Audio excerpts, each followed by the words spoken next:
Alright, what's up y'all, it's Lazer here, and in today's video I'm doing a recap of the best player builds through 2K17. Now this is in terms of most OP, not most common, alright? So I know a couple of you might be triggered, just that the archetype that you like to play as isn't higher on the list. But hey man, at the end of the day, this is just my opinion, it's not facts, alright? This is just the way I think. So what I'm gonna do is, this is the top 10 list. There's actually only 11 different archetypes, so I'm just gonna do 11. So coming in at number 11, I have the one and only slasher. In my opinion, you just can't do enough. With a slasher, your defense is alright, your speed is pretty good too, but at the end of the day, if people play you correctly, then it's a lot easier to stop you. Shooters can still beat you backdoor, obviously, stuff like that. Shooters can drive on you, sharps can dribble and stuff too. Now obviously every position can be good in this game, so don't take any offense to what I say, alright?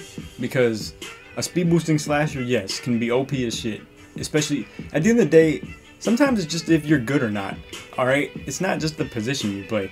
But anyway, speed boosting shot creator, speed boosting sharpshooter, speed boosting slasher, all that shit is OP. Obviously, I'm just saying in general, slasher is probably the worst build in this game because A, you're generally not tall enough to grab rebounds against other bigs, and like I said, generally, all right. I know, I can just sense so many people getting triggered right now when it comes to, oh, but my guard can rebound on centers. I know that, all right. I'm just saying generally, the amount of people in this game cannot rebound on centers like that with like a 6'6" slasher or something. Anyway, I'm gonna go to number. Oh my bad, I fucked up. As you can see, my editing skills are not on point here.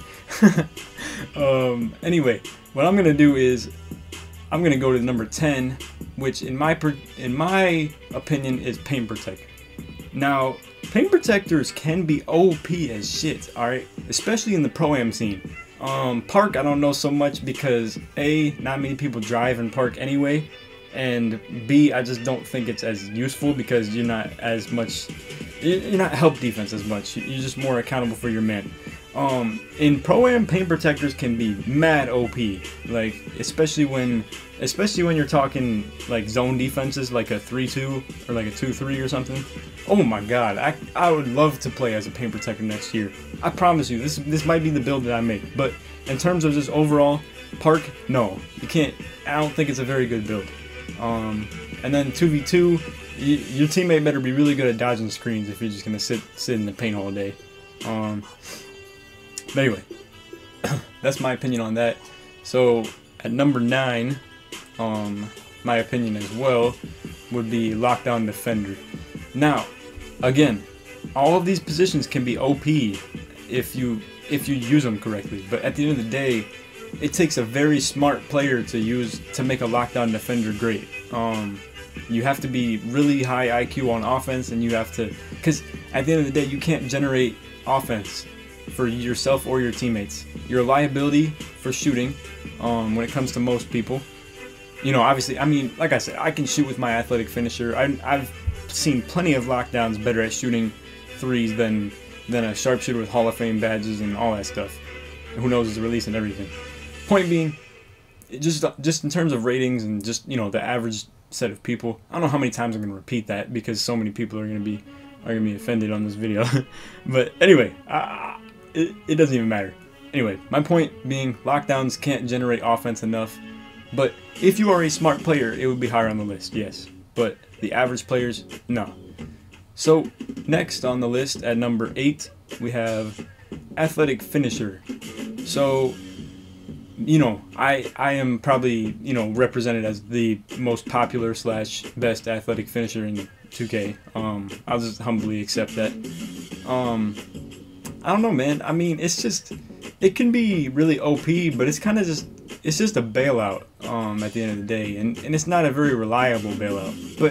But the craziest thing though is, like, it's so perfect for the animations glitch. You have 17 bars on playmaking. Like, your ball control goes super high, your speed with ball is high.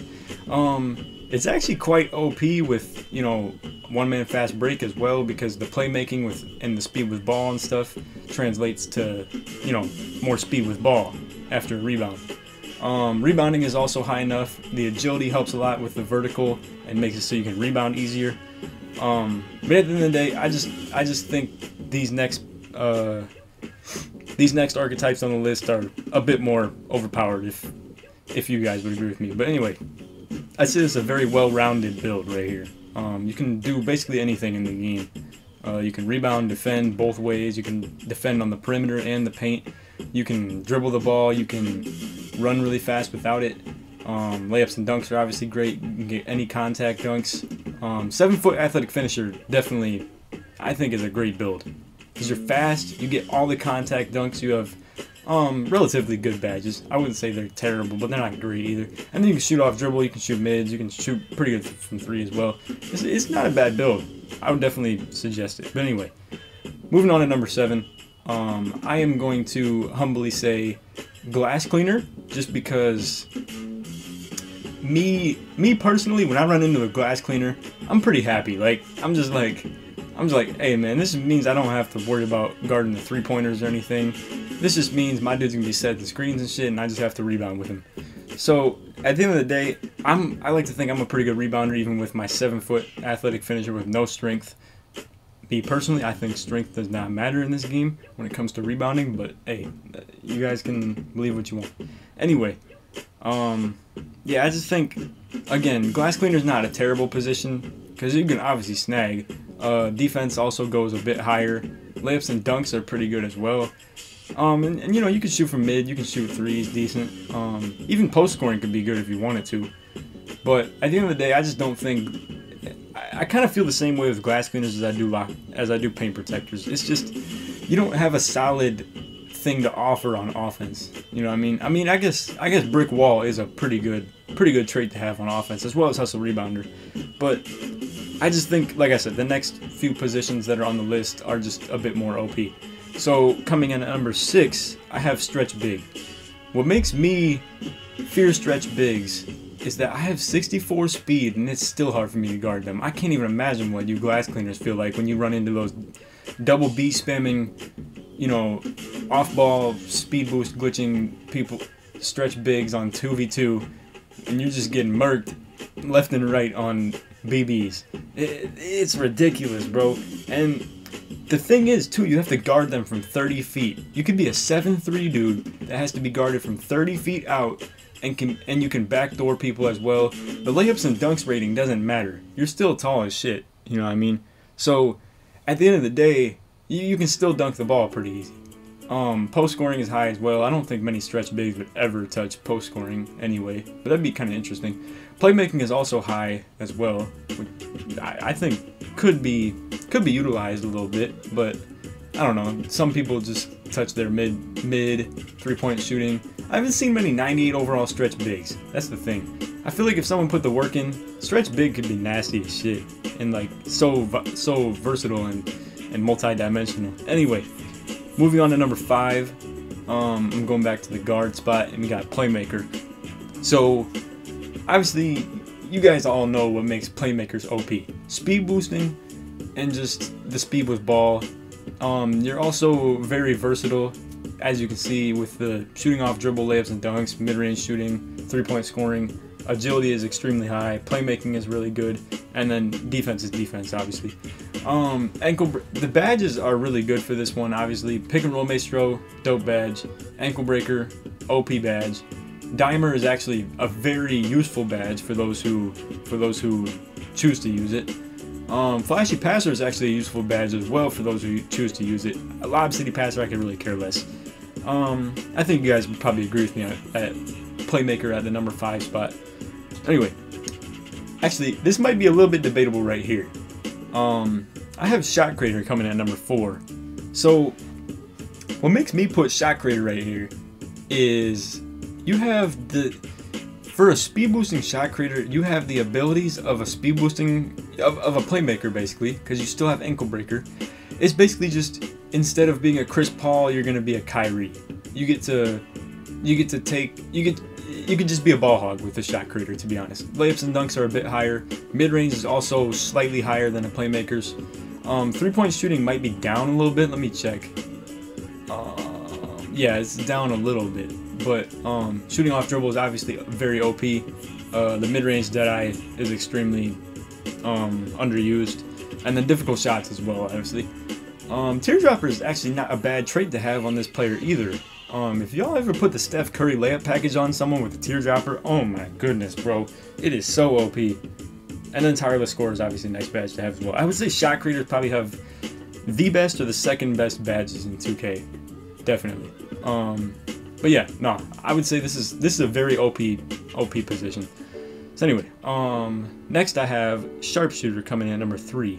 So what makes a Sharpshooter great is you fit in any game mode. You fit in Pro-Am, 3v3, 2v2, 21, all that stuff. 21 probably the least, but who really cares about that? Point being, you just fit in really well. So I would say the same with stretch bigs, because at the end of the day, you do not want a Pro-Am team filled with like 2 glass cleaners, a slasher, a shot creator, and a point forward. You know what I mean? Like, you want 3 to 4 shooters and 1 inside type player, like a post scorer or an athletic or maybe even a paint protector. I don't know. That's debatable. But anyway, I would say I'm putting Sharpshooter at 3 just because it fits with every position you could run. So obviously you guys know what's OP about this. Limitless range, probably the best or the second best badge in the game, next to Hustle Rebounder. Catch and shoot, kinda overrated, in my opinion, as well as corner specialist. I think the thing that makes Sharpshooters great is probably limitless range only. I don't think any of these other badges are very OP, you know what I mean?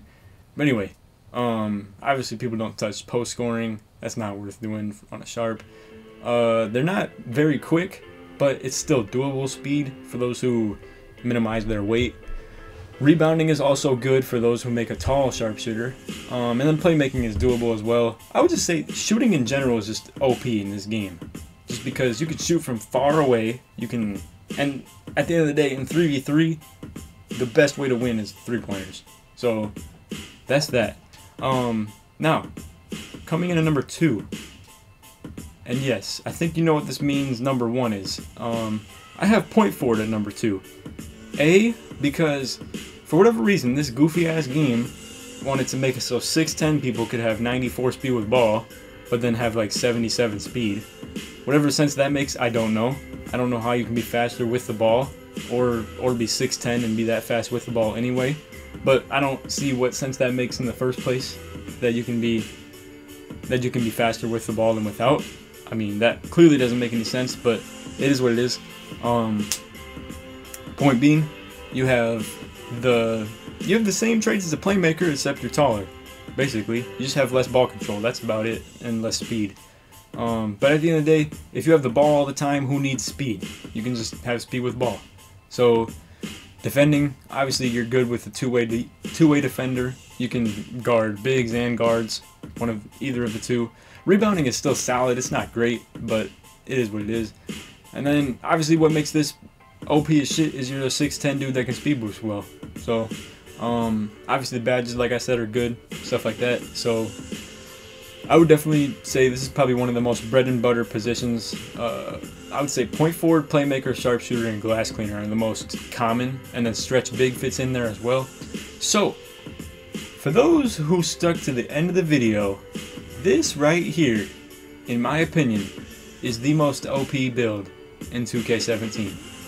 The post scorer with 94 strength, which is the only thing you need. This is the only position I would recommend getting strength for. Possibly glass cleaners as well, but at the end of the day, man, you have above average rebounding ability, above average defense, above average agility, great. I would say, you know, the same layups and dunks as a glass cleaner. You make the 7-2 post scores, you get the contact dunks.